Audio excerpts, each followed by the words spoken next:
Welcome everyone to our VYPE Realignment UIL show. UIL Realignment show. Say it a little weird, but that's okay. We got UIL Realignment just released about 18 minutes ago now, maybe a little later. You know how it is. UIL, the site can't really handle all the traffic at times. So came out maybe a few minutes past 9, but here we are. I'm joined today by our VYPE broadcast director, Merle Bertrand. Merle, how you doing today? I'm doing all right. It's a nice, balmy, about 19 degrees outside. We're in the inner studio today, and we're ready to go. I mean, this is so appropriate. I have to smile to myself. This is my 8th realignment show with UIL. When we were KMAX Sports, of course, we used to do it right at UIL headquarters, right in downtown Austin. And that's all closed down because of COVID, and now Mother Nature piling onto it. So we're doing it like everybody else has done stuff for the past 2 years remotely. But we'll get the information out there, and already seen some interesting stuff, Josh. Yeah, we obviously we started at 9:15, so by then we had about 10 minutes to really look at it, and yeah, so some really interesting stuff coming down the wire. Let's start with District 25 because that is quote unquote your district, if you will, as the voice of the Vandergrift Vipers.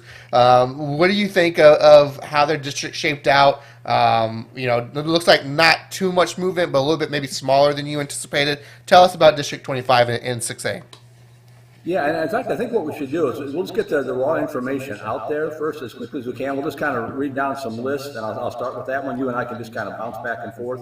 Not going to get to everything, obviously, just because there's so much. If the folks want to follow along at home, it's easy enough. Just go to realignment.uiltexas.org, and they've got all the PDFs there for all the conferences, Division I, Division II, that kind of thing. But we'll just kind of focus on the areas that we focus on here, primarily with VYPE, with some of our client schools. And like Josh mentioned, we'll start with District 25, 6A, which is basically the same as it was last year, except they swapped out Maynard for Hutto. So it's Vandergrift, Cedar Ridge, Round Rock, McNeil, Stony Point, Westwood, and Cedar Ridge. All the same as last year, except Maynard instead of Hutto. And then moving into Central Austin, it's Austin, Aikens, Anderson, Bowie, Lake Travis, Westlake, Johnson, that's Buda Johnson, Del Valley, and Dripping Springs. So a lot of speculation that maybe Austin Vandergrift might join Westlake and Lake Travis. So what would have been probably the most difficult district in the state, but they stay apart for now. So that's I think good for all parties. District 27, 6A. Oh, go ahead, Josh. I was saying, and if you're looking at your screen right now, I was actually able to pull it up using my producer magic. So there you go. You can actually see it on your screen right now with 6A. So go continue, Merle. Yeah, District 27, 6A, Cibolo Steel, Converse Judson, New Braunfels, San Antonio East Central, San Marcos, your neck of the woods, and Church Clemens. And then also down in San Antonio, Northside Brandeis, Clark, Marshall, Churchill, Johnson, Lee, and I think that is it. Or did I skip one? I can't skip a couple. Madison, Reagan, and Roosevelt. That's District 28, 6A. So that's kind of the initial breakdown in Austin and San Antonio. There's a lot more, but I'll kick it over to Josh. Where do you want to go, Josh? I think what's going to be interesting is San Marcos. Obviously, the last few years, they've played in that District 26 with Westlake and Lake Travis, and now they get to go to District 27. I don't want to say an easier route, but anytime Right. you don't have to play Lake Travis or Westlake, as two of your district games, that definitely helps. So I'm interested to see how they do. They're used to some of these teams. New Braunfels and East Central. I know for sure San Marcos is going to have to be finding another non-district game because they had New Braunfels lined up for a non-district opponent. They played them in the last few years. So, they have some experience with some of these teams. So I'm really interested to see how this kind of plays out. As you know, Converse Judson has the former San Marcos head coach, Coach DeSoto now. So a little bit of coming home, if you will. So that's going to be a fun matchup when those two teams play, come district. I'm looking, I think, and I got to go back and look, but it looks like from just quick glancing, of course, and that's what we're doing here because this, like I said, was just released 22 minutes ago. But it looks like UIL did a really good job of not putting San Antonio teams, having to travel to, the Valley, right? So the last few years, Right. for instance, I think it was 5A South San the last few years, which is 5A D1. They actually had to. Well, actually, I'm looking again, and there is some. There's some of that in 5A, but at least in the 6A realm, I'm not seeing where they have to travel, which is good for them. That's always been one of the gripes with realignment is some of these teams are having to travel all the way to the valley to play football, and some aren't. And does that give them a disadvantage? So, but other than that, everything else looks pretty much the same. Of course, with District 29 and 6A, it's all Northside ISD. So you knew well as much as you can, right? Because Northside ISD is a big school. So that's 1, 2, 3, 4, 5, 6, 7, 8, 9. So they're playing one non-district game, right? Or two. Yeah. So really crazy stuff there. So that's what I'm seeing in the San Antonio realm. I want to go back to you for a second. Do you think, this is District 26 now is a very big district. That's 1, 2, 3, 4, 5, 6, 7. That's 9 teams right there in District 26 now with the addition of Dripping Springs and Buda Johnson. Of course, they swapped Anderson with San Marcos, we can say. What do you think about that, having that such a big district with District 26 right there? Well, it certainly makes it easier for the coaches to schedule the non-district games. That's for sure. They only have 1 or 2 to choose from, and they kind of know their opponents. But the downside is, especially if you've got a younger, more inexperienced team, you don't have those games to get tuned up. You're kind of thrown right into the fire right away. So, and especially that district, you pretty much have 2 of the 4 playoff spots locked down with Lake Travis and Westlake. Everybody else is going to be, and that's usually the case. Everybody else is going to be battling for those final 2 playoff spots. That's a lot of teams that fight for 2 spots. So, it's a demolition derby right off the bat. I am interested to see how both Buda Johnson and Dripping Springs do now that they are in 6A. Of course, they were 5A. Dripping Springs, they've been a pretty good 5A school. I think, they lost a little sooner than they would have liked to last year in the playoffs. But I'm excited to see what they do here in District 26. Westlake and Lake Travis withstanding, obviously. I think, both these schools, Buda Johnson now in their 3rd year of varsity football, had a really good year last year in the 5A realm. I'm excited to see what these 2 teams do. So anything else in the 6A before we move into the 5A realm in San Antonio and Austin? Just real quick, and on that note, it is a jump from 5A to 6A. As good as Vantage has become, when they jumped up, they were around 500 the first couple of years, made the playoffs, but it is an adjustment. So you're right. It'll be interesting to see how those schools make the adjustment. Going back to your earlier point, Josh, about the teams traveling down to the valley and that kind of thing. This realignment process is part science, part alchemy, part roll the dice. Coming up later on in the program, starting at around 10 o'clock, we're going to have UIL Executive Director Dr. Charles Whiteup joining us to kind of talk through some of the process, what's involved and that kind of thing. You mentioned Northside, all the schools lumped together. That's one of the requirements. If the schools are in the same school district, they can't be split up. So that we'll talk about some of that with him. Also at 10:30, UIL Deputy Director Dr. Jamie Harrison is scheduled to join us. So hopefully they'll be able to make it with the winter weather and all that kind of stuff. We'll see how it goes, but that's coming up at 10 o'clock and 10:30 respectively, Dr. Charles Whiteup and Dr. Jamie Harrison. Looking at the Austin, San Antonio, I think I got everything covered there. We're going to have James Kovaleski is coming on at about 9:45 to talk about some of the Houston stuff.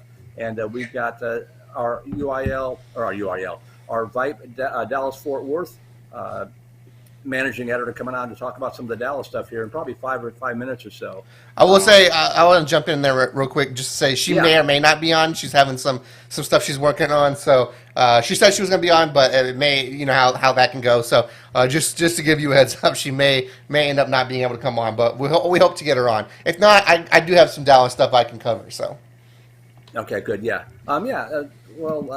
Just kind of looking at the Austin. Let's go down to 5A. We'll go down to 5A. I think we got the Austin San Antonio area pretty well covered at the 6A level.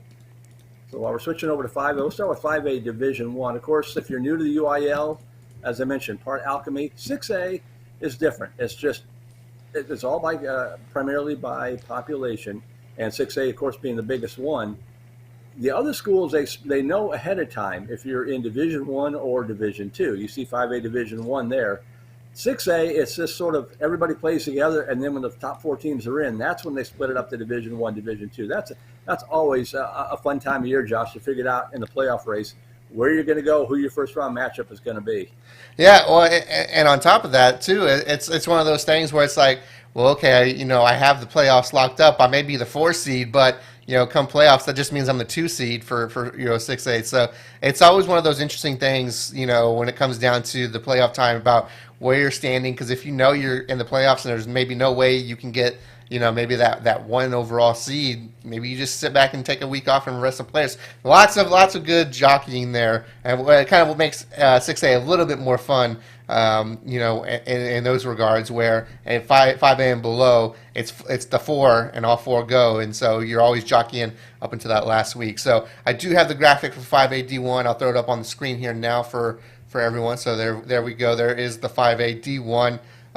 Merle, any of these now 5A D1 looks like there's only kind of one, if you will, or two kind of couple, yeah. district where it comes to Austin, San Antonio, District 11 and District 12. I'm looking at these now. What do you see? It's interesting. Now, it took me a while to find Cedar Park, but they're in kind of for the most part, familiar opponents, except for 2 kind of additions coming out of the Bryan College Station area. You see them there, Cedar Park, and then College Station A&M Consolidated, Georgetown Eastview, Leander, Glenn, and Pflugerville-Hendrickson stays as a 5A Division I school. But yeah, that's interesting that now College Station and A&M Consolidated are joining that district. Those are a couple of road trips there. It's about an hour and a half, 2-hour drive both ways. Everything else is pretty self-contained. You always kind of get those outliers, and you kind of feel sorry for College Station and A&M Consolidated because they've got some road trips, and all the other schools pretty much know each other fairly well. So kind of an interesting wrinkle there in 5A, District 11 5A. District 12 5A Division I, Bernie Champion, Buda Hayes, Comal Canyon, Smithson Valley, Lehman, San Antonio MacArthur, San Antonio Wagner, and Seguin. Kind of a hodgepodge, that sort of I-35 corridor there between sort of the San Antonio, San Marcos, New Braunfels schools. Again, that just kind of makes sense. I think that's a good district. That's the best that they could do down there. Lockhart would normally be in that mix, but I think they've moved down to Division II this year. Yeah, a couple of things on that. Just one funny, and then we'll get to the serious stuff. It's a shame that Pflugerville is in 5A D2 instead of D1, because if they are in D1, they might be in this District 11, and then you almost have that Friday Night Lights, right? Because as we know on the TV show, is what I'm talking about in this one, is that the fictional town there was based off of Pflugerville, and then they had A&M Consolidated, which wasn't A&M Consolidated, but it was the school letting them use their uniforms and stuff that was there, and Georgetown was one as well as I believe Leander. So almost some Friday Night Lights kind of callback there, if you will, right, in District 11. In District 12, we're not most interested to see, of course, is Buda Hayes and how they do. As we know, they were in that District of Death, if you will, in Austin in 6A. Now they're down in 5A, and what are they going to do? They had an off year last year, a really rebuilding year, but now that they're down a level, what are they going to do? So I think they have a really good shot. But of course, they have Bernie Champion there, which we know is good. Smithson Valley and Wagner as well. And Seguin. So lots of good schools in this district. And then we look at District 13 real quick. Let me throw this back up here on the screen. District 13. This is where some of those San Antonio schools have to travel, right? So you see San Antonio Southwest. South San Antonio and Southwest Legacy are going to have to be travel on to Laredo, and Laredo traveling to San Antonio. And this is where it gets hard, right? Because you have those 3 schools, and you can't really put them, in the District 12. Because I guess they could if they wanted to, but then how many? I think some of that probably goes into how many schools are in that area for the Laredos and the Eagle Passes and the Castroville, where are they having to schedule long distance? Games for non-district, and is that fair? So I see why they do it, right? So, it's one of those difficult things that UIL has to do, and I'm sure we'll ask them, what factors into those decisions when we have them on here starting at 10 o'clock. But that's what I see in 5AD2, Merle. Yeah, it's always an interesting matchup. I like the fact that they're able to keep a lot of the rivalries together. It is kind of unfortunate that Hendrickson is the only Pflugerville school in District 11. The other 3, I'm assuming, dropped down to Division II. We'll check here in just a second.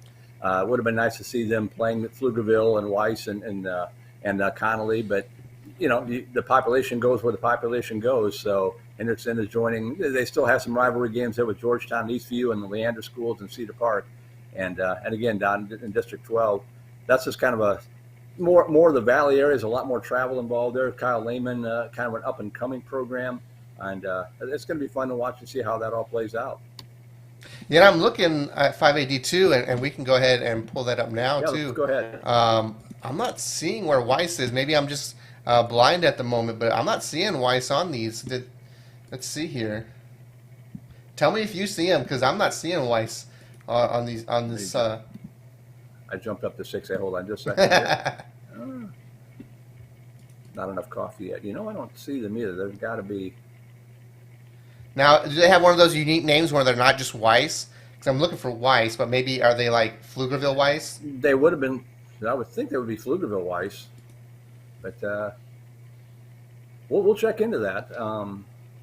We'll go ahead and read them off here while you see it here. We'll start with Region 3, District 11, again focusing on Austin, San Antonio right now. It is Belton, Elgin, Colleen Chaparral. I don't recognize that name. I'm guessing that's a brand new school. Which district are you looking at? I can let you know. I'm in 5. Oh, there it is. Yep. Division 5, in District 11. I don't recognize Colleen Chaparral. I'm guessing that's a new area. That area is growing very, very fast, like most areas in Central Texas are. Leander Rouse, Pflugerville, Connolly, Waco University. That's kind of an odd, sprawling district there in Region 3, District 11, 5AD2. District 12, much more Austin-centric. All the Austin schools lumped together. Crockett, Eastside, Austin Johnson, Lassa, McCallum, Navarro, Northeast, which used to be Reagan for old-timers, and Austin Travis in District 12 in 5A Division 2. District 13 in Region 4, that's Bastrop and Cedar Creek, along with Comal Piper. I'm guessing that's another brand new school. Don't recognize that one either. That one is new, yep. Yeah. Kerrville Tivy, Liberty Hill, Lockhart, Veterans Memorial. Boy, you talk about some travel involved there from Liberty Hill down to Lockhart and Bastrop. Those are, with Austin traffic, that's going to be a bit rough. And interesting, Liberty Hill, of course, was in with all the Austin schools last year and pretty much had an easy time with it. So competition-wise, that's a much better district for them. But travel-wise, that's a little bit rougher. And then District 14, all the San Antonio schools, Alamo Heights, Breckenridge, Burbank, Edison, Harlandale, Highlands, Houston, Jefferson, Lanier, and San Antonio McCollum. What stands out to you with the San Antonio school, Josh? Real quick, I do want to jump in because I did find out where Weiss is, and they are 6A. So that was, which I think they were 6A last year. If I'm not, were they 6A last year? I'm trying to remember. Actually. No, because they weren't. I don't think they were. They played Manual last year. I remember that. So, and here's why we couldn't find them, because they got put all the way in Region 2.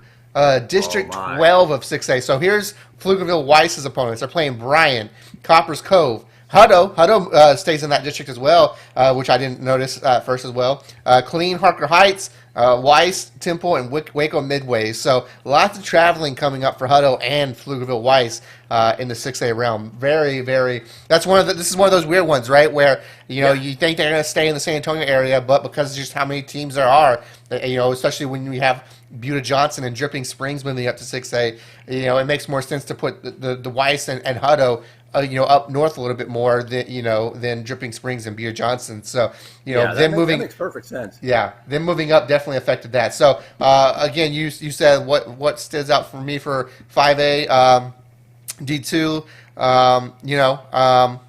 I like Lassa getting a little bit more of a fair shake, I feel like, in District 12 than they've had in the past, for sure. That was one of those, in years past, you kind of, they were a new school and with their, and everything, and kind of, I felt they got a little shortchanged in last year's realignment with who they faced right there.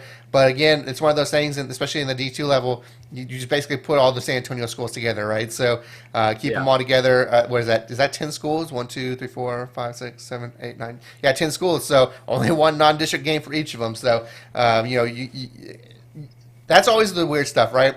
You have like the 5 team districts, and then you have like the 10 team districts, and both of them are each really unique in the sense that for the 5 team districts, all but one school will get in, and then for these 10 team districts, 6 6 schools won't get in. So very very interesting there. But I think I think at least in the 5A level, this one, it's pretty much, there's nothing really surprising for me. But, excuse me, 5A, District 12, I'm glad lost is right there right now.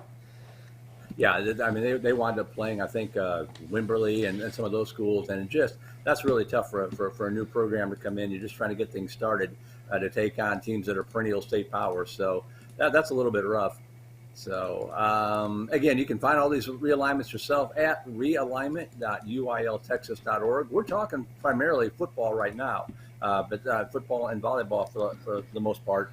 But they've kind of got it broken up, football and basketball and volleyball. The spring sports will come out after the appeals processes and that kind of thing. But you can find everything. There are some tweaks with volleyball and football and that kind of thing. So find all of that on realignment.uiltexas.org.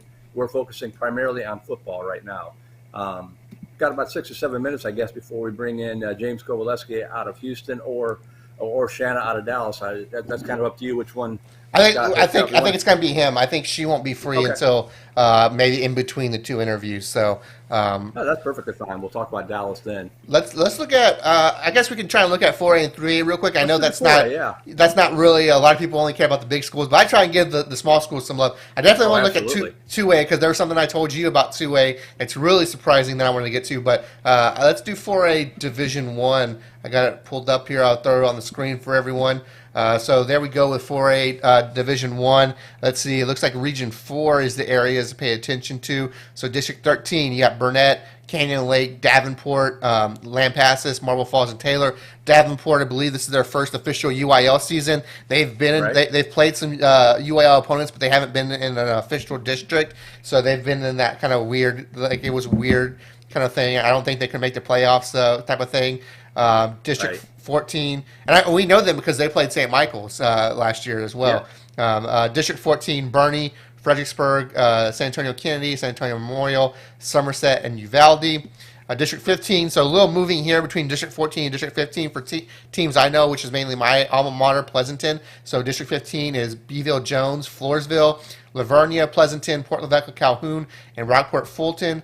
And then District 16, I'll just mention them. I don't really see any San Antonio or Austin teams, but Alice, Cal Allen, Tolosa Midway, Hidalgo Early College, Kingsville King, La Feria, and Zapata.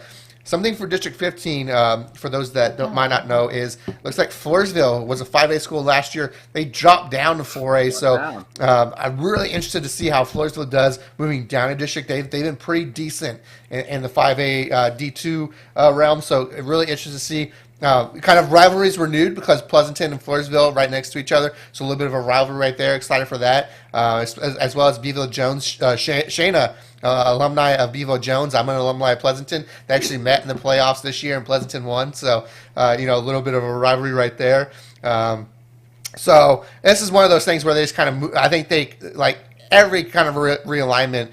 District 14, District 15 kind of sway this way. I mean, this is like this District 15 that I'm looking at in 4D1 is kind of similar to the district I remember playing in when I was in school there. So, that's kind of how they usually do it. Kind of just move Pleasanton, it kind of feels like, and Lavernia kind of between Districts 14 and 15, it feels like. Other than that, kind of looks all similar. Anything that you might notice in 4AD1 before we go to 4AD2? Just kind of a general comment. It's always interesting to kind of track it. You talked about Floresville moving down to 4A. I remember for years Liberty Hill was in the same district. It was Liberty Hill, Lampasas, Llanos, Salado. There were two other teams that were just. It was just kind of locked in, and just over time, the population trends and that kind of thing every 2 years. Now Liberty Hill is moving up. Llanos kind of moved down. You've got Burnett. I forget them. They're bitter rivals there.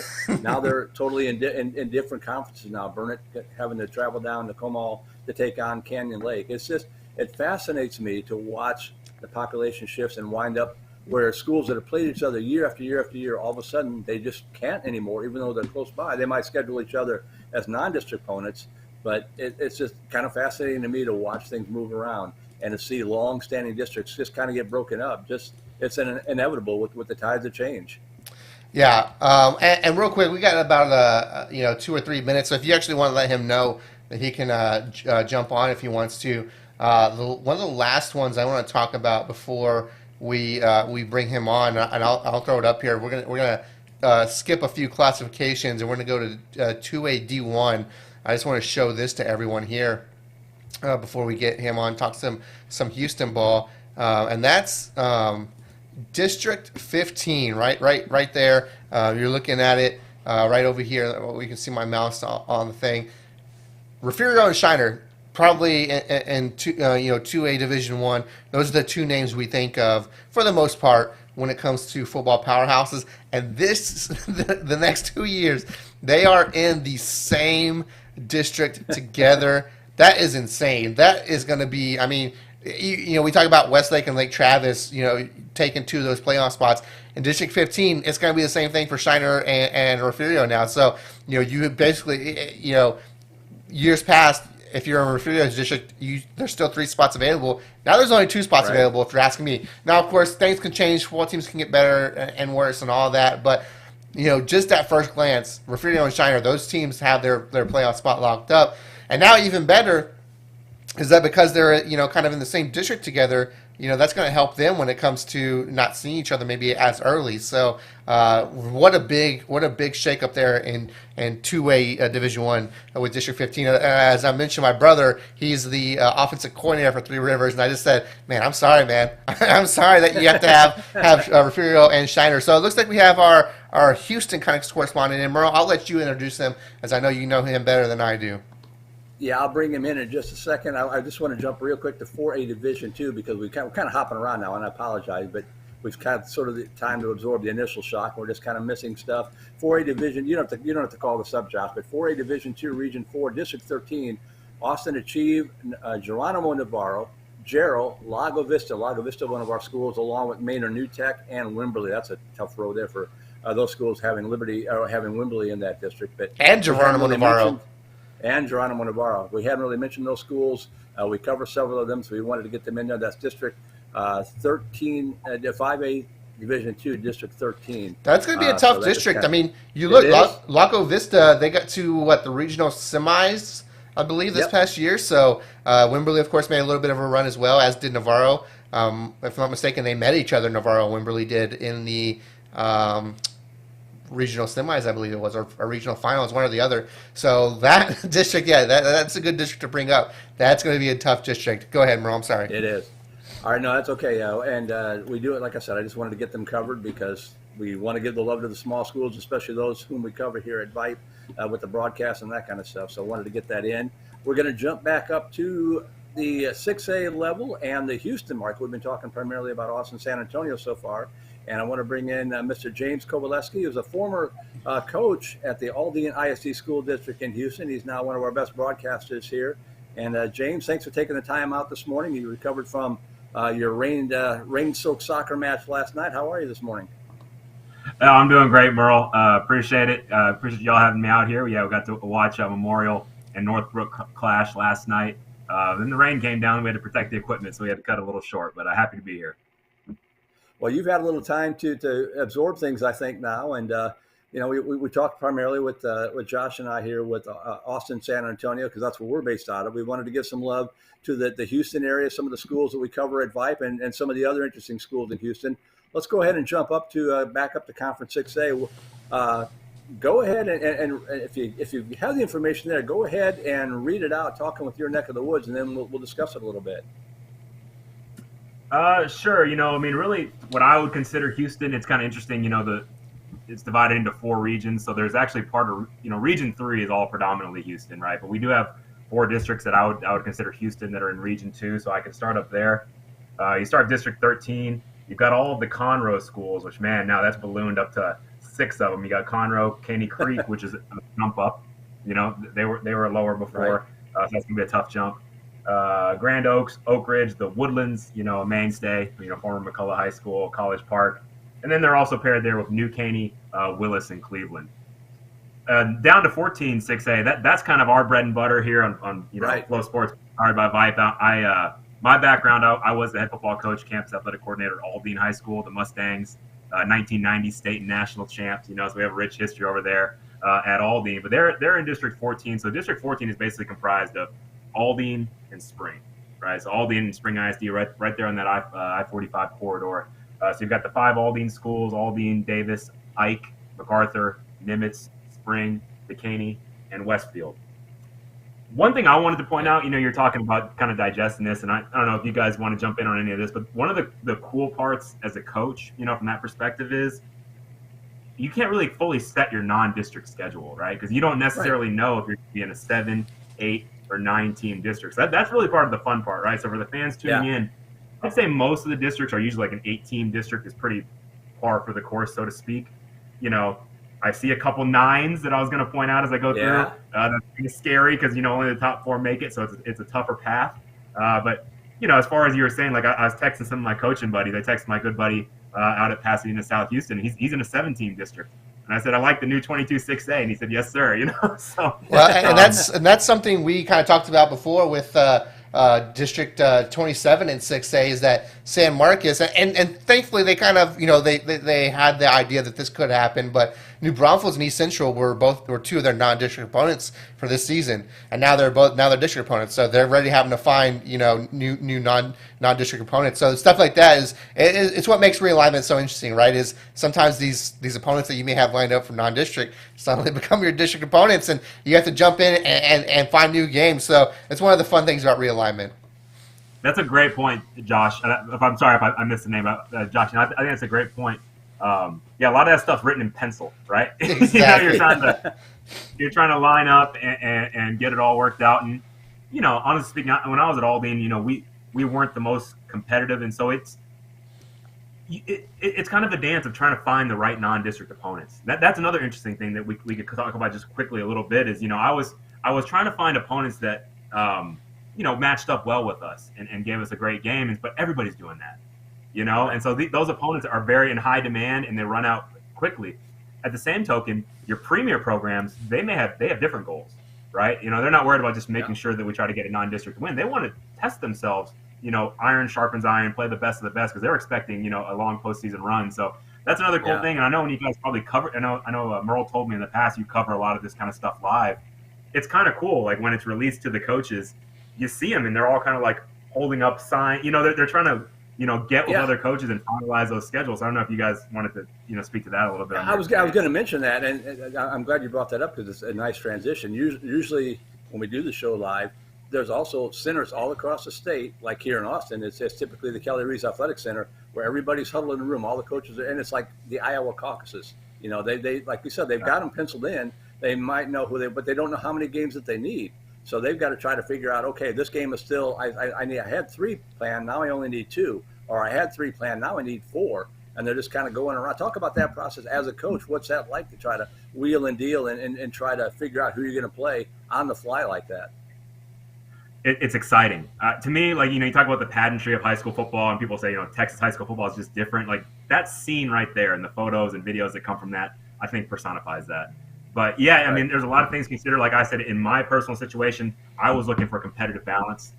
I just wins were hard to come by, so I wanted to try to find those couple schools that we matched up well and try to get them on the schedule and sell to that coach why we're a good opponent as well, and kind of just some of that. And then I don't want to go too far down this rabbit hole, but on the a more boring side, maybe for our listeners, the ADs are also figuring out like schedules and stadium availability. Right. So there's that layer to it as well, especially in some of these schools like, Fort Bend, having double-digit schools in the district and 2 district stadiums. There's a lot of that kind of stuff that also goes on behind the scenes of the Olympics. Not as exciting, but that's a factor as well. But and you're already seeing it on Twitter. I've seen some from following some of these schools' Twitter pages. It's like, hey, looking for a non-district opponent these next two years because they just got put into the same district as an opponent. But I like what you did say about schools scheduling non-district. I think for us in the Austin area, Westlake's a really good example of that. And you look what they did this year with their non-district schedule, going up to Dallas to play. I think it was Euless Trinity. Because not to bag on their district, but their district doesn't have the toughest opponents, and so it's like they had those expectations of winning state. They got to do something, and they did that this year. I'm sure they'll do it again this year. That's another great point, Josh. And I don't know, Merle, am I going to be going through all the way through 5A as well, or just 6A? Yeah, we've got about 7 or 8 minutes left, so we'll go 7 or 8 minutes. Okay, 5A. Well, I do want to talk about that, though. I think the viewers will find this interesting.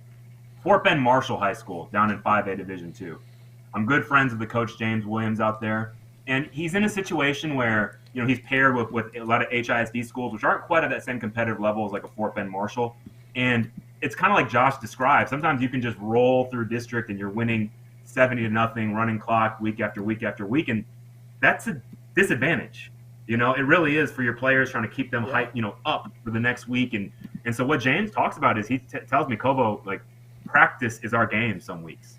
He's like, we go so hard at practice. We go good on good, first string versus first string, and they treat it like a game. And that is a real thing, right? So I think that's a great point Josh brought up. Like, teams that are in that predicament, they have to schedule hard in the non-district schedule, and then they got to go hard at practice.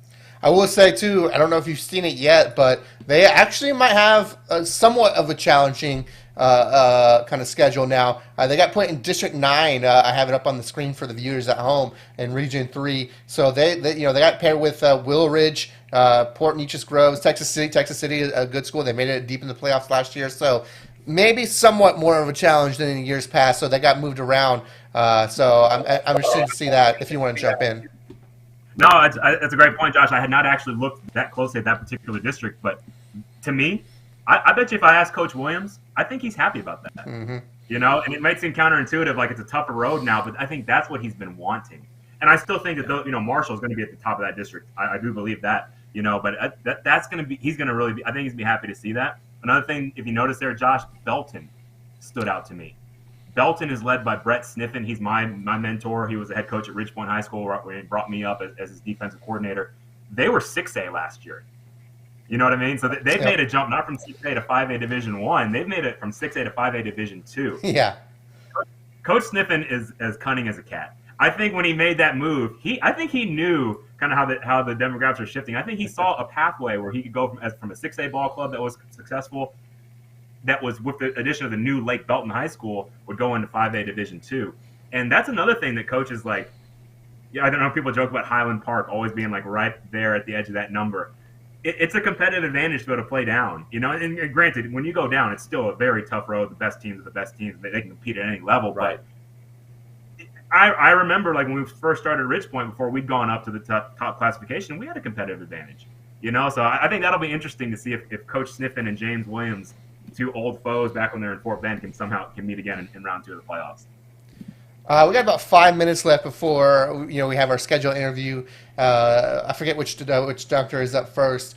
It should be Dr. Brideup, we hope. There you go. But I want to turn back to you. Any other Houston areas that really stand out to you? I know you're kind of getting your first look, as with all of us, which is why it's always fun doing this live right when they come out at 9. But is there any other 5A, 6A kind of Houston's maybe districts that really stand out to you as far as something we should look forward to? And your knowledge was very impressive when I popped on here as far as the pathway to state. I'm more zoned in on my focus of 14 6A and 17 6A.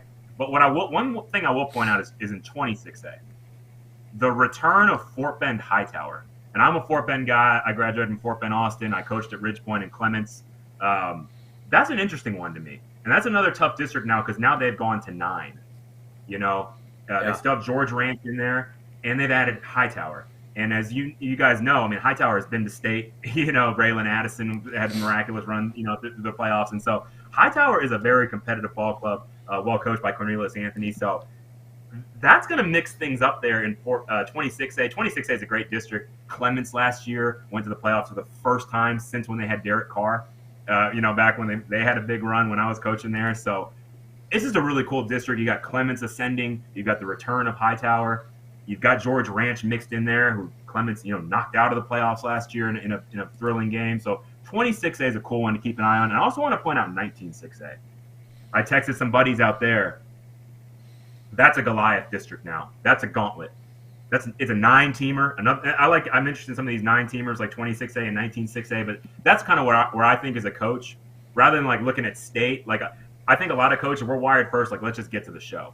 You know what I mean? So a lot of them, They're kind of looking like, what's my pathway to get in that top 4? Now, granted, John Kay, maybe he may think about it differently.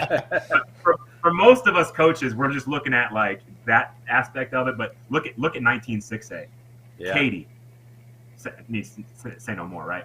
Cinco Ranch was down, but they're ascending. They had a huge jump last year, fighting for that last playoff spot. Jordan, that's a dark horse, right? A new school already. They're right here in 6A. Made Creek, they have a new coach. Morton Ranch, Katy Pato. I'm sure you guys have covered extensively. You know, a state champion, they're making the jump into 6A. You got Seven Lakes, who made the playoffs last year. My good friend Jimmy Hammond is the coach out there. Taylor and Tompkins, who's been very good. So that's what I'd point out in Houston. There's a couple, like what I call a mega district, these 9-teamers. And that's just, I feel for those coaches, because that's every week you got to show up with your A game. Well, and this plays into the point of scheduling really good non-district opponents, because in this case, Katie's only going to get 2 non-district games, so they're going to have to make them count. Not saying they're going to roll through District 19, but in the case that could potentially happen, they're going to want to schedule 2 really tough non-district opponents just so they're ready come playoffs.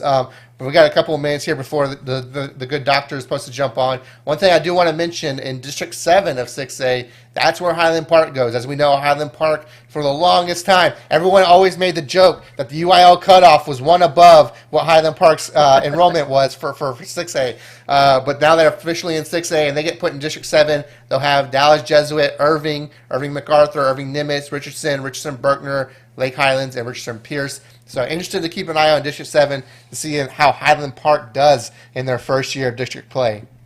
All right, in 6A. Only keep a finger in the dike for so long, right? Exactly. So, and I guess something funny with that is, as we know, Merle, is the athletic director is stepping down. So right when that happens, I wonder how coincidence that is. But about a minute away now. We'll just kind of keep on talking, I guess, until the good doctor jumps on. When they jump on, we'll. Oh, there we go, right on time. And we got him now, Merle. Right. If you want to go ahead and introduce him for us. I certainly will. It's a distinct honor and a privilege to introduce somebody who I'm sure is a very busy guy under normal circumstances. Today he's got to be busy on steroids. Dr. Charles Brydup, the Executive Director of the UIL. Dr. Brydup, thanks for taking the time to join us here on what I'm sure is a crazy morning for you. You bet. I appreciate it. To be clear, I'm Dr. Jamie Harrison, Deputy Executive Director. Yeah, they switch it up on me. Sorry about that. So yes. There's actually Dr. Jamie Harrison, the Deputy Director. They switched it up. That's okay. Good to talk to you as well. We were going to talk to you at 10:30, but what a crazy morning for you guys. It's kind of bizarre under normal circumstances. What's it been like for you guys this morning?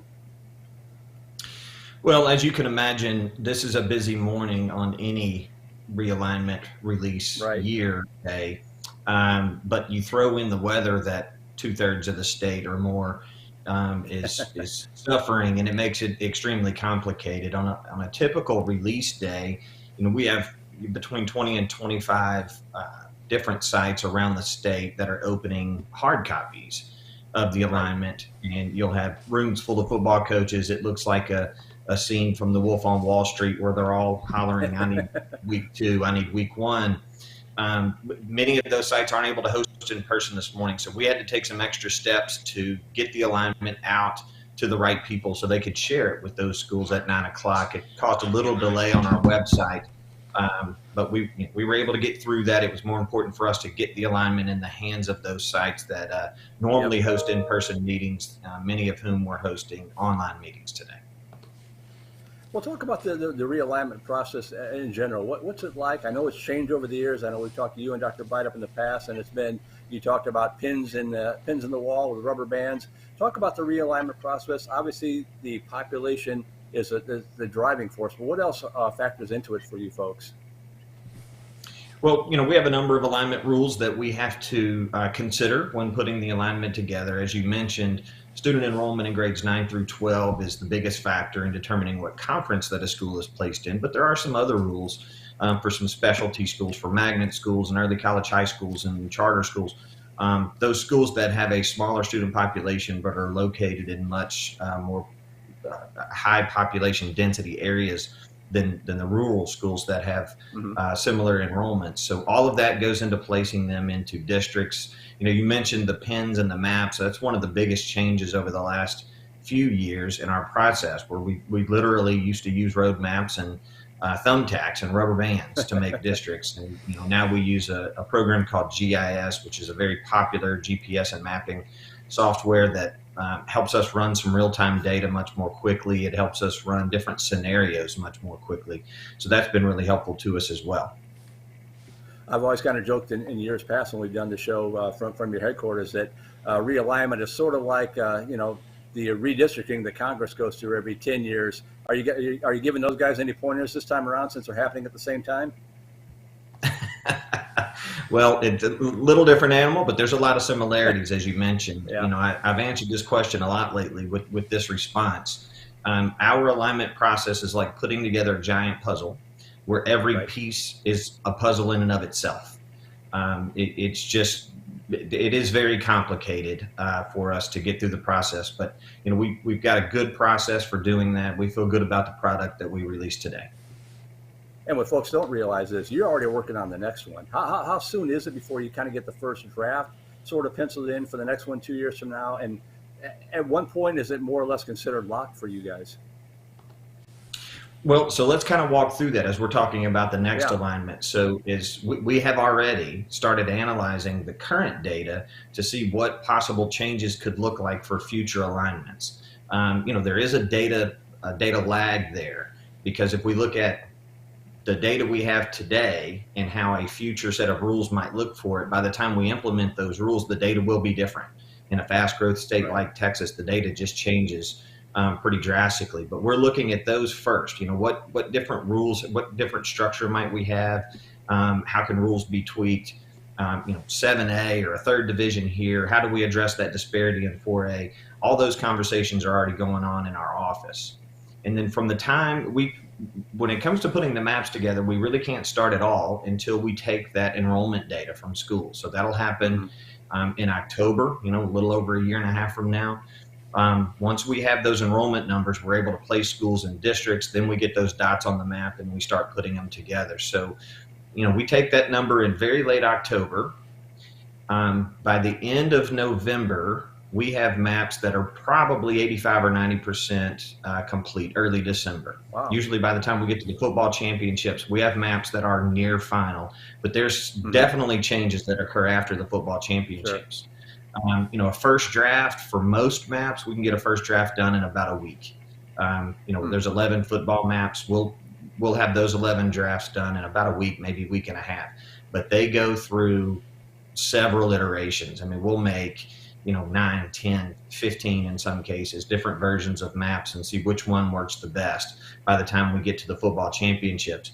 And once we get to the football championships, we have those near final maps. Then we start really fine tuning. We really dig into what if we move this school from this district to that one? What does that do for competitive equity in terms of number of schools in a district? And what does that do to the travel burden on schools? That GIS mapping software really helps with the travel burden, so we can run those fine-tuning models after the football championships before we get ready to go to print by about mid-January. I want to jump in a little bit. I want to jump in real quick, Josh, with operations manager here in Austin, Dr. Harrison. There's probably a lot of challenges that goes into each realignment. If you could pick one that you might see on a consistent basis, one's probably one of the biggest challenges y'all face every year realignment. Well, it depends on the map that we're working on. What is consistent with all of the maps is always a challenge when you're dealing with the geographic outliers, and that's where we have to start, right? What most folks do, whatever part of the state they look in, they go look at the map and they get really zoomed in on their area and think, why didn't they do it this way? It just makes more sense. Well, the more you zoom out, the more it does make sense, because we have to start with those geographic outliers. They are always a challenge. Then when you get into 5A and 6A, the puzzle gets much more complicated, because for a school in the same ISD that's in the same conference, unless they have more than 10, and we only have a couple examples of that, by rule they have to be placed together. So when you get in the Austin area, San Antonio area, Dallas, Fort Worth, you don't just have dots on a map, but you have these 3 have to be together, and these 6 have to be together, and these 2 have to be together. And so trying to find a way to balance the number of schools in a district with those dots tied together, that's a real challenge, in particular in those high population density areas, DFW, Austin, San Antonio. Those are really complicated for us to try to move around, balance those districts out, and keep schools together, which we have to do by rule. Well, I don't want to take up a whole lot of your time because I know you're bouncing around. You got a bunch of other people to talk to, but I do have one final question for you, and that is sort of, we've talked about this as primarily basketball and football, volleyball, baseball, and spring sports will be coming out. What happens next first for schools that don't like where they are, or just in general, what happens next now over the next few days as this schedule has come out? That's a great question and a really important thing to note. This is not final. What we released today is not final because schools have two opportunities to appeal their district placement. One is a local appeal, one is a state level appeal. The local appeal simply means go to the schools we placed you with. If a majority of them vote to let you out, go to the district that you think you are better placed in. If a majority of those schools vote to let you in, then your appeal is granted. You don't have to take any other action. We simply change the alignment. For schools who don't get that local appeal granted, we do have the District Assignment Appeals Committee. That's a statewide appeal. That'll happen on February 23rd. Schools can come, make their case. The schools impacted by that change also have an opportunity to come and testify. And then the committee votes whether or not to grant that appeal. So there's still two levels of appeal left before this alignment becomes final. Dr. Jamie Harrison, you guys get a lot of heat this time of year. I don't think enough people give you folks credit. You're kind of like the officials. Everybody likes to yell at the officials without knowing what's all involved. So I appreciate you taking the time. And any final comments that you wanted to toss out there? Anybody you wanted to thank or anything like that? Well, I really want to thank our staff. They did such a great job. They're, including me, there are 5 members of the UIL staff who are the primary alignment team, really the only 5 who know everything about the alignment before we release it at 9 a.m. It's difficult to describe the hours and consternation that those folks put in to being able to release this final product today. So really want to thank them and thank you guys for covering this. There's so many unanswered questions that your listeners have, and having an opportunity to hear that there's 2 different appeals that schools can make and why geographic outliers are so important. I think when you're dealing with something that touches, and there's not many things that do, this touches every square inch of the 265,000 square miles that is the great state of Texas. Everybody cares about this for some reason. And so it's important that they understand all of the steps in the process. Well, again, thank you very much for taking the time. Good luck with the rest of the day, and stay careful out there. Thank you. Thank you, Doctor. Dr. Jamie Harrison, kind enough to join us here, Deputy Director of the UIL. Appreciate him taking the time. I know he is bouncing around from media outlet to media outlet, not just here in Austin, but statewide. Pretty interesting stuff, guys. Oh, most definitely. I wonder how many Zoom links he has. Of course, ours is a little different. He had the vMix link, so mixing it up a little bit with the vMix link, but very good insight, and I think he makes an important distinction right there. Is like, this isn't final, right? I think that's what for most people it is. Most people are just going to say, you know what, we're fine with it, but some people might look at it and be like, hey, why can't we be in this district over here? This district has maybe 1 less school than we have. If they move it here, there's maybe 6 teams in this district, and there'd be 6 teams in that district. So lots of good insight there. I'm excited. I'm interested to see who appeals, right? But very, very good insight there, and love to see it. I thought it was interesting, James, that he talked about how, it makes sense. You have a beef when you're kind of zoomed in on your area. If I'm a Vandegrift guy, I'm like, well, how come we're in this district instead of playing the Austin schools or whatever? But like you said, when you widen out and you see, they've got to look at everything, and it's totally different world between the West Texas schools where the travel becomes the biggest factor, and for instance, the Houston schools where you're at, where like you said, you've got to keep everybody together. There's not a whole lot of wiggle room there. Totally agree. And when I was doing my prep for this, I was looking at their release. Have you guys checked out the map that they provide? It's on that list of links there. It's a PDF it's a map, and it shows what he was describing. And I'm looking at that right now, and looking at that, I mean, that's what I would encourage parents and fans to do. Like, when you look at the map, it really does make sense. I mean, I'm really impressed with what they did. Here's the 6A map for those that for those watching at home. So as you can see, I mean, this is crazy. Yeah, just great stuff. Now, this used to be, Merle, the the pins and the rubber bands that you used to talk about, but now, of course, they can do it this way. Yeah, and they still have hard copies. When we did the show at UIL, like we've done in the past, 2 years ago, they put us in what they call the map room, and it's basically just a big wide open, and they've got all those maps oversized. I'm guessing they're about I don't know, 3 foot by 4 foot on easels all across the room, and people are able to walk around and look at the physical hard copies. But yeah, it's online, it's interactive. I think you can play with it yourself and try to come up with your own districts, if I remember right. I joke about redistricting. I'm thinking this is probably a lot less political, but it's probably a lot more honest too. You know, and we talked about kind of, is it fair for the San Antonio teams to move down to, you know, and play the Valley teams? But then, you know, I'm going to throw this up here right now, but then you look at it, and you look at 5A D1 specifically, and so as you can see here with my mouse, this is that district. But then you go up here and you say, okay, well, this district having some travel, as you can see. This district right here over here is having, so it, for the most part, it works out, right? Yeah, you have the teams kind of in the middle that maybe aren't traveling as far, but when you really look at it, I mean, it's pretty even, and it really shows you how good of a job they do to try and make it as equal as possible. Yeah, it's a fascinating process, and I was sincere when I said that. Everybody likes to give them a hard time, and they gripe because they don't like where their school goes. But when you consider all the schools that they have to deal with, all the factors they have to take into consideration, it's amazing they get anything done. It impressed me. I've asked them that in years past. You know, they're already working on the next map. It impressed me that they're going to have the next round 80% complete within the next couple of months. That's crazy. Yeah, and that's what makes UIL so great is like they really don't have a day of rest, right? They're you know, people dog on them all the time because maybe they don't get put in the district they want and this and that, but they work tirelessly for the student athletes of Texas high school sports. I mean, they're going to the UIL events, right? And like he said, right. As soon as UIL state football is over, they're basically locking in those districts. So it's like as soon as that's over, they're already moving on to the next step, and that's never stopped for them. Well, Josh, talk us through here. Do we have Shannon with us, or I don't know? I assume Dr. Breidup is going to join us at 10:30. He was scheduled at 10, and Dr. Harrison at 10:30, but kind of goofed up the intro there after I gave Dr. Breidup a huge, a big fanfare intro. They crossed.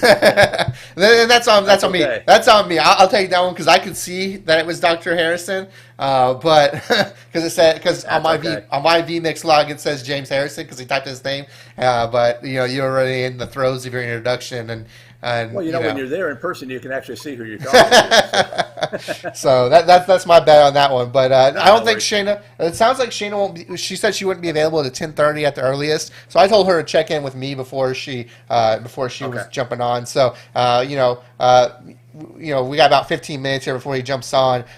Anything maybe we want to talk about maybe in the basketball realm, in the volleyball realm, or stick with the football? Anything else? Anybody? I mean, again, this is what's doing live shows is all about, right? Especially a live show where you don't get a lot of time to prepare because we didn't see these things until just over an hour ago. So I'm going to take a second to kind of look at some of this stuff. You can too, and I'll just leave the screen how it is, and y'all can talk however y'all want. That's a good point to bring basketball into the mix, James. I know you're a big basketball guy, and talk about that. We focus so much on football and the playoffs and Division I, Division II. Of course, you know the Division I, Division II that goes out the window for basketball. Everybody's kind of lumped together again. So talk about that a little bit. That's a perfect segue, Merle, because that's actually what I was kind of thinking. Is I've always wondered this.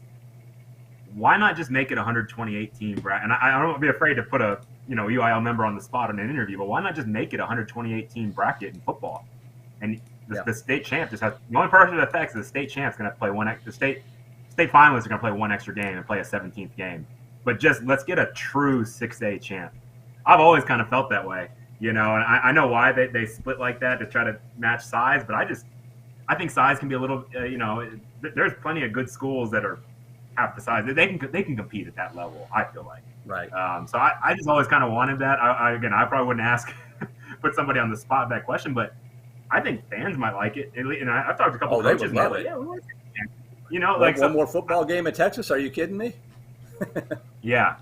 Now, granted, like I talked about from the AD side of it, because the football season runs right up to Christmas. You know what I mean? So getting it's just the logistics of getting a 17th game. It's already packed super thin.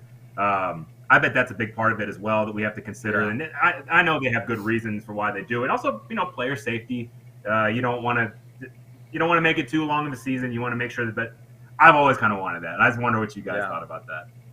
Well, one of the other things that they talked about in years past, that it was kind of really bubbled up 2 years ago. It hasn't been talked about as much this year that I've seen, is that sort of super conference notion, the 7A, for the very biggest teams, putting them in a 7A and then doing everybody else kind of like they do D1, D2 for 6A. What are your thoughts on that? Like I said, haven't heard as much about it this year as you've heard in years past. Me personally, I like it the way that it is. Again, those super. I'd be curious to know what numbers we're talking. I'd like to see a list of like which schools would be considered 7A to kind of help me wrap my mind around it. But again, I think like beyond a certain number, it's like the law of diminishing returns, right? Like once your school is big enough, whether you're 5,000 or 7,000, I think as you add those numbers of students, I think you're not getting that much out of it to build your team. So. I like it. I love it the way that it is. I mean, I really do think the UIL does a great job. I love the structure of it. And but yeah, I'd be curious if we saw a list of which teams would be that 7A. Yeah, and I know a lot of people, and he mentioned it, right? He briefly mentioned 7A, and I didn't want to broach the subject. I wanted to talk about 7A, but that's one of those subjects you just don't want to talk about quite yet. I think we will have a 7A one day. I think it's coming. But yeah, I do have a couple of non kind of big school things I do want to point out now that I'm getting a look at these these districts a little more. Something I didn't notice, we talk about LASA, getting into District 12 and being Austin LASA and maybe being a little bit better fit for them.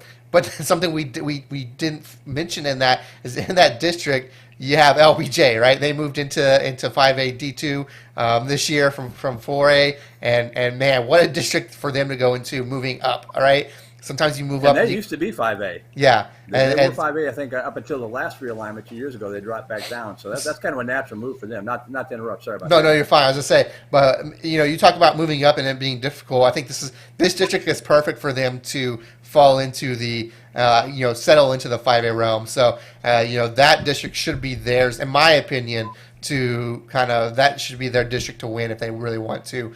And then of course Aledo, as we know, moves up to 5A as well, and they're getting put into the same district as Denton Ryan. That's going to be some must-watch football when those two meet in districts. So just a couple of things I saw that I wanted to point out. Anything else stand out to you, James? Now that you've had a little bit more time to look it over and digest, or? Well, again, like for me, I don't. You guys are so great at looking across the state. My role as a broadcaster, I'm really zoned in on 14-6A and 17-6A, and then I follow my couple friends from coaching and their particular teams. But I will say that the team that I had going into the playoffs that I was telling my friends, like, really watch out for these guys to contend for state, was Spring Westfield.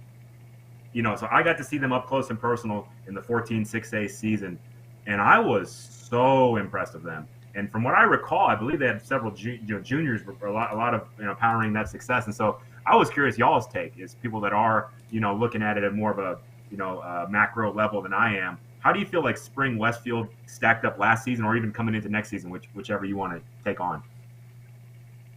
Well, anytime you've got a whole bunch of juniors coming back from a team that's already successful, that's scary for everybody else who's losing all of their seniors and have to kind of rebuild. A lot of those bigger schools, I think they've got such good, strong JV programs. I've seen that with Vandergrift. We lose like 30, 40 seniors every year. It's like, oh my God, the cupboard's bare. No, it's just going to be a different cupboard. So, but yeah, if you've got that consistency and all those juniors coming back, those are known quantities with a lot of seat time, to borrow a NASCAR term. They've got some good experience playing already. That's going to give them a leg up, I would think, heading into the new year. I do have a question. Go ahead. I'm sorry. Yeah, go ahead. No, I was just going to say, Spring Westfield, like they've had Ed Oliver, now played for the Bills, and like they've been a team, that was at that level, and then they kind of just slightly declined for a little bit. But I don't know. Last season, I felt like, man, they can go toe to toe with the North Shores of the world, and I know they ended up losing to DeSoto 34-17 is what ended up knocking out of the playoffs. But yeah. Go ahead, Josh. So I was going to ask you as a former coach. I mean, you mentioned it. your district, District 14, there's not a lot of change in there, right? I mean, it's pretty much you're in, you're out, you know what you're getting. Is that like, as a coach, is that like, I'm fine with that? Or it's like, man, I wish we could be put into another district to see how we do. And of course, as we just had Dr. Harrison on, he mentioned if you're in, if you have the ISDs, you're going to be put with the schools in your ISD first. Is that kind of discouraging at all? Is that fine knowing who you're going to play? What's that thought process like for you as a coach? That's a great question, Josh. And again, I think it comes back to, I don't know what the right term is, but like whether you're at the top of the ladder or near the bottom of the ladder, right? So if you're one of those teams that's struggling to pick up district wins, like I was in my coaching career, sometimes you do like a change of scenery, because at Aldine, you're coming up across Spring Westfield. That's a really difficult matchup. You know what I mean? And it's just those spring schools, particularly Spring and Westfield, have been really, really good. And even Decaney is very good. And that's kind of how it's been shaken out in 14-6A, is that the three Spring schools have been taking the top three spots. And then, the 5 Aldine schools have been kind of fighting for the last spot. And so, it's just a mixture, right? There is that mixture of iron sharpens iron. So those top schools in Aldine ISD, I think they probably, they may welcome that and say, hey, this is great preparation for us for that first round playoff game. Some of the schools that struggle to pick up wins, my situation, I would welcome a different. I'd welcome some new district mates. Just that I think maybe for competitive nature, you have a little better shot trying to make the playoffs. But it just kind of depends for sure. It kind of goes back to what Dr. Harrison said about the ISDs having to stay together for the most part. When you've got 5 schools, a 5-school district like Aldine ISD, and a 3-school district like Spring ISD, and then big districts like Klein and Katy and that kind of stuff, there's not a lot of movement that you can get there except around the edges. If you've got 6 or 7 schools and you want to bring in an 8th school or something like that, it's a good news, bad news deal, right? Because you know most of your schedule, but at the same time, if you want that change of scenery, it's really hard to get it. Great point. And Josh and Merle, here's a cool thing. That's a great segue. When we're talking about the Houston landscape, at the very beginning, I mentioned that Houston is kind of really in 2 regions, 2 and 3. Right. I'd like to point out Cy-Fair ISD. So Cy-Fair ISD, if you look at 16-6A, they have a whole host, a litany of schools there. Like 8 of their schools are there, but they also have, since they're a 12-team school district, they have 4 schools that are in 17-6A, which we cover on Flow Sports powered by VYPE. So right. That's pretty cool. So that's, as an AD, that's an opportunity where you guys, now you can have from 2 different regions, meeting up, for a shot to go to state. You know what I mean? So that's a really cool situation just by that chance geography and the chance size of the district. I feel like that's probably a unique situation. You guys may know if that happens somewhere else in the state, but as far as I know, that's really cool for Coach Ray Zepeda, who's an excellent athletic director, former head coach at Galena Park. That's a great opportunity for him to put his best teams on display at the highest level since they're in those 2 different regions. Yeah, I guess if you're in a 9-school district, you kind of hope for 2 more schools to come online real quick, so you can maybe get a little bit of that movement and have the school district kind of split up a little bit, and then maybe rotate that around every 2 years. So it doesn't happen very often, but there are some. Keep your eye on Katy ISD. Yeah, keep your eye on Katy ISD. We talked about that 19-6A. I'm talking to my buddies. I mean, they're like, that's going to be a war every week. And, but Katy, yeah. Go ahead. No, I was just agreeing with you. I got about 5 minutes left before our next interview. I don't really have. I guess I'm just kind of making up questions on the fly here, but when you look at, I'll turn it over to you, Merle, here with this. But Vandergrift had very dominant the last few years, as we know. I don't see, besides Round Rock, that's kind of been their bugaboo. It seems like the last few years. As someone that covers Vandergrift, are they going to go that route of trying to schedule some tough non-district opponents, or because last year we know what happened, they lost to Westlake. So what do you kind of do to prepare for that, knowing this district that you have now, Merle? Yeah, I mean, Round Rock has been kind of the thorn in the side. I'm kind of glad that we get another crack at them. 1 second, Coach. Merle, we do have our next interview ready to roll, so sorry to interrupt you there. So I'll let you go ahead and introduce them. This is far more important than me blathering on here. So, and I gave him the big intro a couple of moments ago before I realized it was Dr. Harrison. But again, it's my distinct honor to bring in Dr. Charles Breithaupt And Dr. Brydup, first of all, thanks for taking the time this morning. I can't imagine what you people are going through. This day's got to be crazy under normal circumstances. What's it been like for you guys today between COVID and the winter storm and all the other stuff going on? What's it been like this morning? Well, I'm going to just tell you, it's been a three-ring circus. Early on this morning, we were trying to get everything together.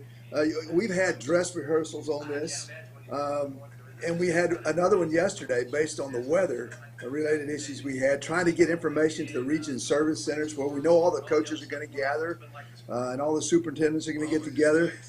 So we had to do that. We thought we were ready to go, and then we were a couple of minutes late for that thing. Somehow we just couldn't get our servers to connect like they should. So nothing's perfect, and I hate it, man. I'm really sick about it. We always try to be dead on time, and we weren't, and it's our fault. We'll take that. We'll fix it. But saying we're sorry is not good enough. We've got to get it done. This is our thing that we do that's most important to everyone, and it happens every 2 years. We ought to get it right. We didn't get it this morning. I think we got everything else pretty good, though. If you looked at the alignments, I'm very pleased with what I've seen and heard so far, and I'm interested to hear your comments and your take on what we did for this biennial realignment period. Well, we wouldn't know anything about struggling with connection issues trying to get 25 or 30 broadcasts on a Friday night. If I didn't give them a proper introduction, this is UIL Executive Director Dr. Charles Brydup. Well, I mean, we just kind of, like everybody else, digesting the news and kind of going through it. And it's not so much at this point, I don't think, for us, good or bad. It's just fascinating. We talked to Dr. Harrison about the process. It's kind of a fascinating process to go through. What's it like for you guys every 2 years to have to go through this? I know you're already working on the next one. Yeah, you said it right. I told our staff a couple of days ago, I said, as soon as we get done with Thursday, we'll take, just a little break. And on Friday, we'll start looking at what 24 through 26 will look like. And, all the conversations about 7A and 3 divisions in 6A, maybe even in 5A, those are possibilities. But we won't really know until we get all the numbers in the next realignment period, which we'll be collecting numbers in 23.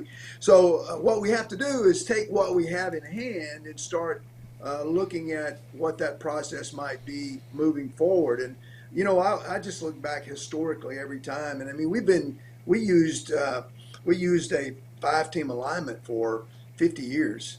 The first 40 years of UIL, there was one conference, and then they added a city conference. They tried that out a little bit, didn't work well, and then they moved to 3 conferences and then up to 5. And we've had this 6-conference alignment since 2014, but it seems outdated, doesn't it? It seems like it just doesn't fit. I think the consternation comes for our staff and for everyone is that we crowd so many schools into 5A and 6A. And we give them 8, 9, 10-team districts. And, of course, they're all so well grouped in the Metroplex and in Houston and in Central Texas and San Antonio. It makes a good fit. And that's what you want when you look at your maps. And I hope you guys have had a chance to see our interactive maps on our webpage. Yeah, we were playing with them a little bit. Yeah, you can see the distance between the districts, and that tells you, hey, that's a good grouping. You don't see any overlap. In the cities, that's hard to do because, remember, we have to put all the schools from the same ISD together. They can't be separated by rule. And then when you get to 11 schools in a district, then you have to separate them into 2 districts. So you have to put all those parameters in it. So without changing those policies and without changing the policy of allowing schools to opt up, I don't know how much y'all look at that, but that skews the numbers in the divisions for football. It changes the dynamics of that greatly. And so I think we've got to look at under every rock to see the things that we need to do for next time. Well, Doctor, I'll jump in. I'll jump in real quick, Doctor. I just want to say, of course, it just came out a little over an hour and a half ago. We, haven't got to fully dive into it, but from what we've seen, definitely love the way you've done things. You mentioned, the map, and we were kind of talking about that a little bit about, some schools are going to be like, oh, we have to drive from San Antonio all the way to the Valley. But then when you look at the map of that, for instance, District 5A Division 1, you look at the map, you see some of these other districts are traveling just as far. You just think San Antonio Valley is so far, but when you take a look at the map, it really does line up pretty well, and I think y'all have done a great job with it. So just kudos to you for doing that. I mean, it's a great task y'all do, having to, 1,200 plus schools, getting them all lined up and trying to get them as equal as you can with all the rules that y'all have in place for it. Well, thank you. And there's 1,200 schools playing football. Yes, There's yes. 1,522 that play basketball and run track and do all the other things. So, and I think people don't realize that we have other maps and alignments that we haven't turned out yet. I mean, we've turned out boys and girls basketball, football, including the divisions, and volleyball, because those are the next sports up. But we still have to do every other sport.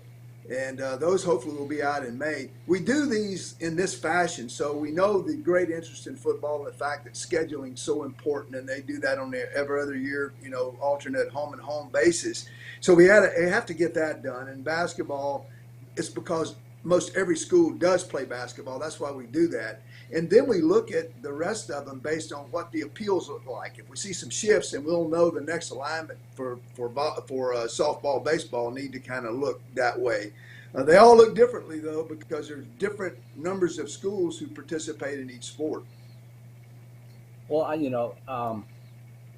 we kind of got into the nuts and bolts a little bit with Dr. Harrison, so I don't want to make you answer the same kind of question. But I've asked you this, I think, when we've done the show at UIL headquarters the past couple of years. Texas is the biggest. There's nothing like Texas in terms of high school athletics. Do you guys get consulted from folks from other states or people from TAPS? Or talk about that interaction a little bit, because I know there is a little bit of that, and I just wanted to give you a chance to address that a little bit. I mean, if you can do it in Texas, with these kind of numbers, you can do it anywhere. I think people are afraid to ask us because they're just amazed that we do this to the state championship level. I mean, and it's little things. I mean, the number of your district matters, doesn't it?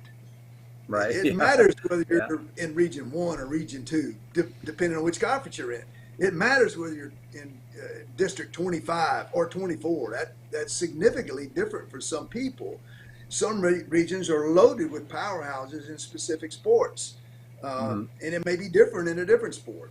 So even the intricacy of how we number our districts is important. And we talk about quads. You take these two districts against these two districts, that's going to be your area match. And then those then go towards a regional championship. And what will that look like? And how do those second round games match up? You can get two districts close together to do your bi-district game. So when we talk to another state, they don't have that problem. Kansas, I'd like to do the realignment for Kansas. I love my friends in Kansas. They have a pretty square state. Wouldn't that be nice? I think Nevada does theirs right down the they have the interstate highway that cuts right through. I think that would be fun to say, you on the left are in this conference and you on the right in the other, and we just move forward. But, it's different for us. I like the challenges that we have, because if it were easy, everybody could do it. And there wouldn't be a lot of interest in this. And people ask us why we keep this such a secret. It's not that we want it to be a secret. It's that we want everyone to receive it at the same time, so they say they have the same opportunity to schedule games. Because I ask my staff all the time, why do we do realignment? Well, to create equity. Well, it's more than that. It's about providing games for schools. Because if we didn't provide the district games, some schools would have a most difficult time. Who wants to go play Allen on purpose? Who wants to go play Katy on purpose? Who wants to play Westlake on purpose?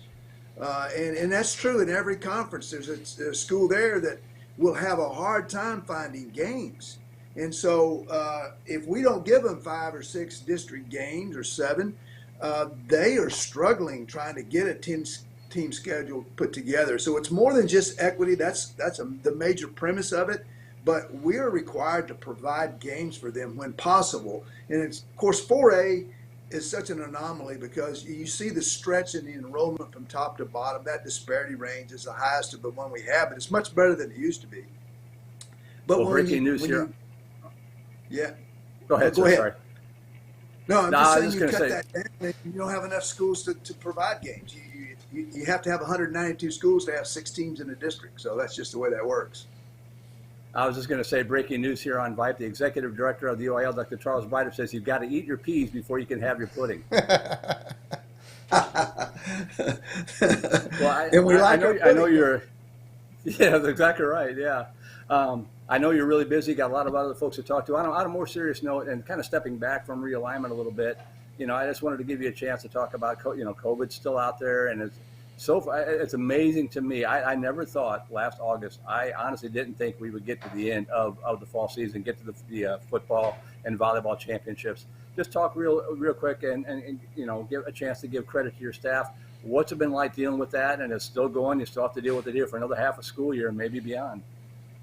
Well, I hate to say this, but I'm glad you asked me the question, because it does give me the chance to brag on our staff for the work that they did. We have been out of our office for most of the last 2 years.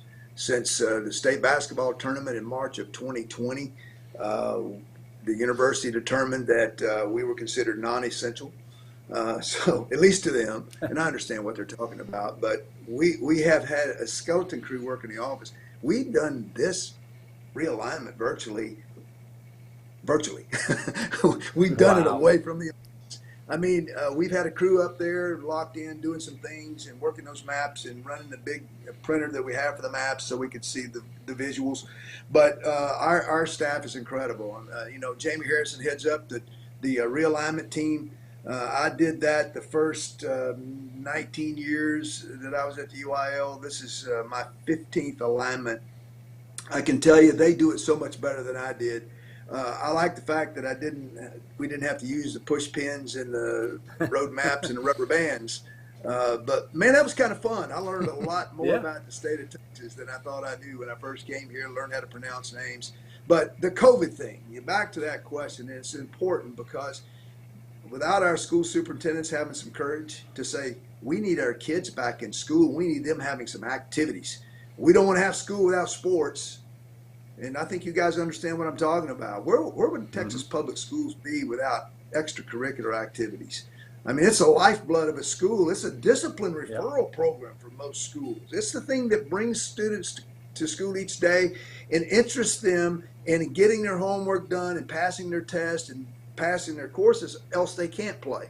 So having the activities was paramount to us to get the kids back together. Just the socialization of school, it's really captured in our extracurricular activities. And look, we all have had some mental health issues being apart from one another. And I hate being away from our staff. We get together in our state championships. About the only time I really get to see all of them, except on Zoom calls. And I'll just tell you, it's been a hard thing for all of us, but our school superintendents are champions for the cause. Our coaches coming back. I remember Todd Dodge told me this from Westlake. When football practice started in the fall of 20, when no one thought we'd be able to get to start, he said, we have had better participation all summer long since y'all allowed us to do the strength and conditioning period. We had more show up at that than ever before, and everybody came to practice every day. I mean, of course, that's Westlake, and they're pretty good anyway. But you know what? When a championship coach says that, that tells me, our stuff matters. Mm-hmm. And I think I heard that everywhere I went. Thank you for letting us come back and play. And I said, no, thank you for doing it. You didn't have to. It's a risk. Everybody is put at risk. I mean, you guys, when you go out and cover games and do things, we're all at risk at this. But you know what? We're Texans, aren't we? We put one foot in front of the other, and we take the next step, and we climb the hill. And then we get to the top, and we're like Sisyphus. You remember that Greek god? Oh, yeah. He rolled the rock top of the hill, and he got to the top, and rolled down, and he had to roll it back up again. So that's what we do, and I'm proud of our schools. I'm proud to be a part of this amazing organization. Well, Doctor, I know Merle will probably close us out here with this interview, but I do want to say, or especially around this time, you definitely probably hear the negative feedback the loudest, right? Because some people aren't happy with where they are. But I know from our staff here at VYPE, and we're just very appreciative of what you do just year round, nonstop. So from VYPE, I just want to say thank you very much for all you do. Well, thanks. Listen, criticism is an important part of this whole process. If we don't get any criticism, how can we make it better? Exactly. We all have the common goal of wanting to have a perfect alignment, and we know there never will be one, not with the geographic parameters that we have and the number of schools we have, but we want to make it as best as possible for the most people. So I know when we always say, well, it's about travel. Well, tell that to Anthony. Anthony has to travel, and I'm sorry, and somebody's got to go to Anthony. and that's part of it. But for the most part, we try to eliminate the travel. And for the last two alignments, I think it's the first time ever that we've allowed requests. You can request us to address an issue that you have concerning travel. Not that, oh, get me out of that district, we can't win a game. No, this is a travel issue. You don't understand where I'm having to go through the traffic area and all the things and the hazards that we have to deal with. Could you send us east-west rather than north-south? I mean, those are good suggestions. So we looked at those. There were about 40 plus of those, and I think we were able to help all those. And I don't know if they like it once we did it, because sometimes you get more than what you ask for. Anyway, it's tough. I get this question all the time. Y'all heard me say it, especially at this time of year. What's the toughest district that y'all put together? And I said, well, the one you're in, that's the toughest. That's who I got to beat. I don't care about the rest of them. Right. There are some really powerhouse districts, though. I'll have to admit, there are some you look at it once you put them together. But I would challenge anyone, look at the maps. You can look at those interactive maps, or you're welcome to come to our office whenever we open again. We'll open those maps up to you and let you look at them. My brother's actually an offensive coordinator for Three Rivers in District 15, who now has Shiner and Refugio. So he's probably one of those that's saying, "Hey, thanks, I appreciate that." Yeah, that was an eye opener for sure. Everybody talks about the Duncanville, DeSoto, Waxahachie, all that up there, but yeah, and that's really one. But yeah, Refugio and Shiner in the same league. I mean, I always look forward to that matchup of them in the playoffs, because they're going to have a packed house anytime they play. I'm really glad you brought up the fact that the schools have the opportunity to just sort of request stuff. We talked to Dr. Harrison about the appeals process and that kind of thing. This is sort of the front end of that. So I'm glad you brought that up. I did not know that. That's good to know. Yeah, people are always making suggestions, but it's just conversation. But when you get a text or an email from someone that says, hey, here's a suggestion for us, this would impact us, and we think it would be better. And then you look at it and say, you know what, that could work. And I think Dr. Harrison and his team did a marvelous job of running the mileage against the way we had it, and then include what they're doing, and it turned out they were right.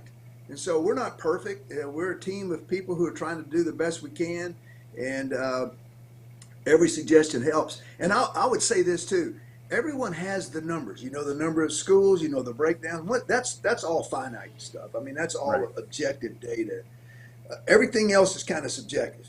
So how we divide those has so many factors. So do we go to 12A? Do we skip 7A, 8A, 9A? Do we do alignment by conference, by sport? In other words, you may be 6A in football, but only 5A in basketball. Or you may, in volleyball, we may not have but 4 conferences, because we have such fewer schools than we do in basketball. All those things are important. And you mentioned earlier about other states. That's how some states do it. They just say, okay, this is how many basketball schools we have. We have 1,000 basketball schools. We're going to crown a champion for every 200. We're just going to have 5 conferences. That makes it easy math. Or we want to have a conference for every 100 schools. That sounds like a good number. It is for football. But we have to remember football is different in this way, is that they play 1 game a week. They don't play double round robin schedules for the most part. There's some exceptions to that. They don't have any school week games. Their games are generally on Friday night, again, for the most part. So treating baseball, softball, volleyball, soccer, and basketball the same as we do football, it's not unfair. It is just a different sport. Every sport has its different anomalies and its different factors. Baseball, softball have weather issues that basketball doesn't have. Basketball has some weather issues that baseball, softball doesn't have, including ice tonight in a lot of places. But it's a basketball game. So a lot of conversation goes in on the divisions. I get that from my friends that coach basketball. I coach basketball too, and I love them all. And they want to know why can't we have 12 champions? Football has 12. Now I just say, if you want to be like football, we can. That's easy. We can do it. You can get 1 game a week like they do, instead of playing 30 games. Right. And of course, they don't want it. But until they understand that if you do that, then that means we can't have a state tournament with Final Fours anymore, because football plays it out and they play a championship game. There's not a tournament. You can't play a football tournament. You play a single game, a matched game. And we did this last year during COVID. We had finals only. I don't think anybody liked it except the team that won it. Well, sir, I'm sure you've got a bunch of stuff to do today. I really appreciate you taking the time to join us here this morning and explain some of this stuff. And any final comments you have, anything else you want to add that we haven't covered today? No, just the fact that we're proud to be the biggest and the best just because of our schools, our coaches, our athletes. We have phenomenal athletes in this state. You know that. And our coaches do a wonderful job with them. Our school superintendents providing us the policies and the rules in which to play by, and we just execute them. And I'm glad to have the interest of you guys. You've done a wonderful job celebrating high school athletics as a whole, and particularly football. But I really thank you for what you do, and be patient with us. If y'all see something that you think might contribute to a better alignment in 24 through 26, please let us know. We got the appeals coming up, so we'll hear more then, and maybe we'll have a conversation after the appeal process if you want. Dr. Charles Brydup, Executive Director of the UIL, thank you again for your time, and take care of yourself. Hopefully we'll see you back down at HQ 2 years from now. Look forward to it. Take care. Thank you, sir. All right. Not sure how to top that. That's It's always good to talk to someone of that caliber and just to get his insight. So, I mean, it's a joy. It was a joy having him on for sure. James, anything stand out for you after that conversation? I thought it was interesting about the suggestion part of it. I had no idea that even existed. I think that's a great idea. Yeah, I also was not aware of that. And I think it's not surprising that, he mentioned that a lot of times, Dr. Harrison will read those responses and be like, hey, that's actually a really good idea, because kind of like how I'm really in tune to 14-6A football, because that's what I cover for VYPE. Whenever I'm looking at it with my micro view, I know a lot more than someone who has to do it from a 30,000-foot view in the UIL office. So yeah. Dr. Harrison, he can't know all the little intricacies of this giant state as well as someone who's right there. So I think it's great that they're open enough to open up those channels of communication. I think it's great, but also with the understanding that just because you complain doesn't mean Squeaky Wheel is going to get the grease. We're going to give you what you want. We still have to make it for everybody. And last thing I said in the interview, I just love, you can tell he's a coach. That first part where he said, hey, we weren't on time, not good enough. That was that kind of mentality. I was like, that's why I love the leadership of coaches. That's why, as a former coach, I love doing this with you guys on VYPE, to just celebrate what they're doing, kind of like he's saying. I caught that, just his mentality on when they had the glitch that made maybe 15 minutes later. So you know what I mean? Like, they still got the information out, but he addressed it. He said, we want to be on time. And it just reminded me of so many of my coaches coming up, and I just thought that was pretty cool. Yeah, between COVID and the ice storm and all that kind of stuff, it's amazing that they're even able to get it out on time. I think that just that is impressive enough. And well, what a process, and it's already underway for next year. Yeah, and what a 2 hours, almost 2 hours have flown by. I mean, that didn't even seem like 2 hours, Merle. I think that's pretty much going to cover it for our UIL realignment show. As he said, hey, there'll be some appeals processes. Maybe we'll have to do another little live show once things are officially official, because as we know, these may not end up being the official final districts, with some teams probably going to appeal where they are. So before we get out of here, go ahead, bro. Real quick, Josh, real quick before you sign out, if you just happen to be tuning in and you're wanting to find out where your school wound up, just go to realignment.uiltexas.org. And they've got it all broken down for you by conference, by sport, for the maps that have been released so far. And you can find all the information there. So I am done. Thank you, James. Close it out, Josh. Yeah, thanks again, James, for joining us and talking some Houston with us. I know we'll have Matt and Josh are doing their own little podcast. I think they're recording and release it sometime this week, so be on the lookout for that for an even further in-depth breakdown of the Houston region. Thanks to Merle again for jumping on, and thanks to Dr. Harrison and Dr. How do you say? I can't. It's always Dr. Brightup. Dr. Brightup. So I know how to say it. I don't know how to spell it. But Dr. Brightup and Dr. Harrison, thank you for joining us. It was great to get some insight from the UIL on from people inside the UIL on how this goes down, and know, for those listening that are like the UIL is out to get us. No, that's not true. So thanks for joining us, everyone. If you missed some of this, you can go back and rewatch it. It'll be on our YouTube page. So thanks again, everyone. I'm Josh. That's been Merle and James, and we'll see you at the games, everyone. Have a good one. Be careful.